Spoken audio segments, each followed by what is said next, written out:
Hello there. This episode of the podcast is brought to you by Joe's Dog Marshall. Follow it on Instagram, get a dog yourself, run the hills with it, take pictures of it licking your face. Marshall, he's the best. It's also brought to you by Your Inner Bitch. Everyone has one. It's the bitchiest part of you. Work out like a maniac so that you don't have to live with the fact that it's in there. Keep it at bay. Alright, sponsors done. So, podcast 1275, Luis J. Gomez. Don't forget the J, okay? He makes this point many a time. He doesn't want to be a regular Luis Gomez. I guess a lot of the other Luis Gomezes are not the people that Luis J. Gomez wants to be associated with. Luis is fucking hilarious. I've seen him at the Comedy Store on the Kill Tony show a couple of times, and he is really brilliant. I wouldn't say he's a scary dude. I don't mean it like that. But he's an intimidating guy because he's so clever, he's so witty, and he's fast. And he also does look like he could throw you out of a window. He is part of the guys with the Legion of Skanks podcast, which is pretty fucking amazing if you haven't listened to it. Yeah, that's it. Let's start the review.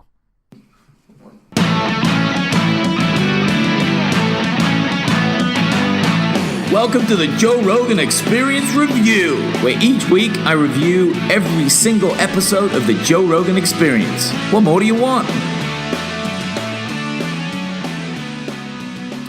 I really enjoyed this conversation with Joe. And actually, before I start, I like that when I go through my clearly fake sponsors at the beginning of this, that automatically, for some reason, I do like some kind of radio voice. Like old school radio, it just like comes out because I want it to be really clear and obviously silly. So I don't read it in my regular voice. It just pops out. It's stupid. I don't know why I do that. I don't know. I apologize. It just comes out. Legion of Skanks, though, besides being one of the greatest names of all time, which Joe also points out in the podcast, it is absolutely ridiculous in the sense of what they get away with. So definitely worth listening to if you haven't checked out the podcast, right? And look up Lewis's comedy. I don't think he has a lot on YouTube, but pretty sure you can look him up on Instagram and find out his tour dates and things. And if he comes to your city or just listen to him on Legion of Skanks, he's so worth listening to because he's really good. He's great style. Yeah, absolutely love it. They start this talking about East-West Coast kind of old school comedy rivalries and how they used to exist, and it's really not there anymore, which is good. You know, comedians are working together, people are supporting each other and appreciating the craft and kind of helping each other out, which is good. And for anyone to say it's good and bad, like when people talk about there being too many comedy specials on Netflix or wherever, I don't believe in that shit, okay? There's the right amount. Comedy is a fantastic art, and we're not talking about shitty sitcoms. We're talking about stand-up comedy from great people.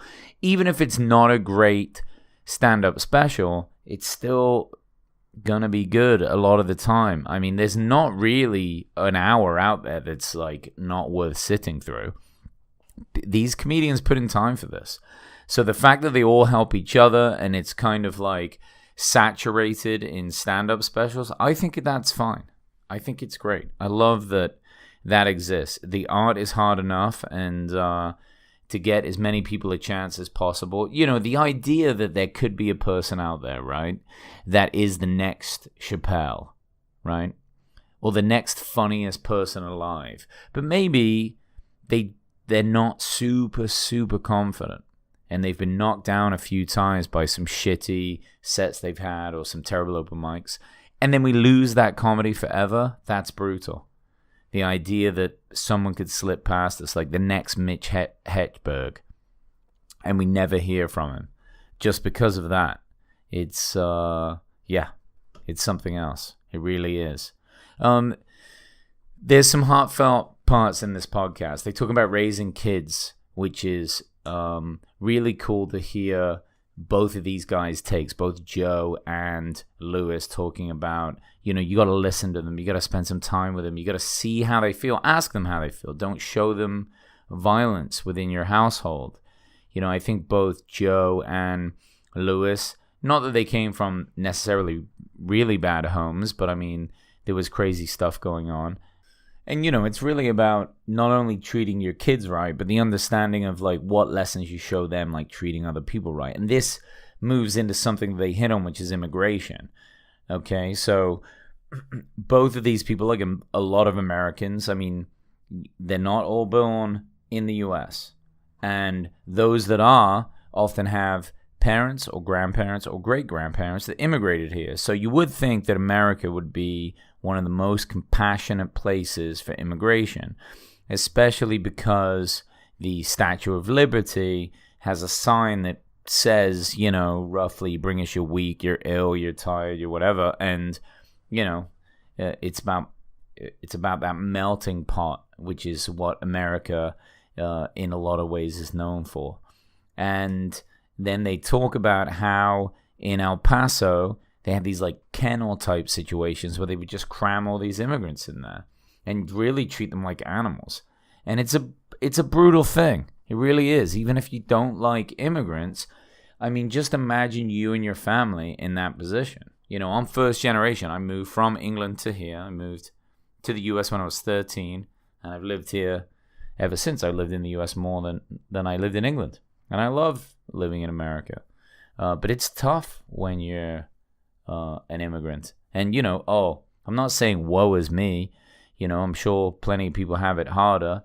It's not like I had to, jump a fence or swim across a border or do those sorts of things. I wasn't fighting for my life. I flew in here. They gave me peanuts. I watched the movie. And, but it's still difficult. Paperwork and visas and reapplications and, coming through the border and having them ask questions that kind of just treat you a little bit like a criminal. It's not easy. One part of the podcast I really enjoyed was when they were talking about trolls online, and obviously both these guys have a solid following. People talk shit. And really, the consensus on advice is that you just don't listen. Don't listen. Don't engage. And I guess Lewis likes to get into it sometimes, but it's really generally not a good idea. He says he does it when he gets bored, but it probably does upset people. Joe says that generally he never gets into it. But in some way, it is good to reflect, right? I mean, if you have reviews and things, maybe look at them and pay a bit of attention. But there's not a lot to be gained from people just hating the things that you do. It's just like, okay, fine, then don't listen to it. You have an opinion, whatever. And have an opinion, but don't say someone else is wrong or that other people shouldn't listen to it. Because it's like, what are you even gaining out of that? What is the value of it? It's like, are you worried that people will for some reason? Or do you just not like their output and therefore you want to completely close it down just because you don't like it? I mean, just listen to something else. I don't know. It's an interesting kind of thing because people get super emotional about stuff they listen to and things that they think that, maybe it's just like a jealousy thing. Maybe it's like, well, nobody's listening to me say anything and my opinion matters, so I'll write this review. Dude, just do a podcast about how you hate listening to something. That might be good. I'd probably listen to it. If it was decent, you could have an entire podcast talking about all the shit that you hate to listen to, and it might actually be a pretty good podcast. It depends how you put it together. It really does. I don't know. Something to think about. And that's really kind of where Lewis and Joe end their conversation. They talk about podcast freedom because Lewis for a while did a show with Bisbing, and I guess Bisbing stopped showing up and some other things happened, but there wasn't as much freedom. There were producers involved. Producers wanted to know what was going on. They often mess with creativity, and they tons of employees there. And that's why Joe talks about this whole giving no fucks comedy is the best. Like having that freedom to be creative, just like Joe's kind of compound thing that he's built. I mean, what does he have? He has Jamie there, and he has like some dude that does security and someone else. Like he has 3 employees, and he makes this incredible show. I mean, it's truly unbelievable. But it's a business model that's like allows people to be creative. Why would you have more people in the works? What is the expression? Too many chefs kind of fuck it up. And that was something that Lewis really saw and was like, this is why Legion of Skanks works for me. It was a good podcast, guys. It was great. It was funny. I really enjoyed it. And check it out. Thanks for listening. Appreciate you guys as always. Talk to you soon.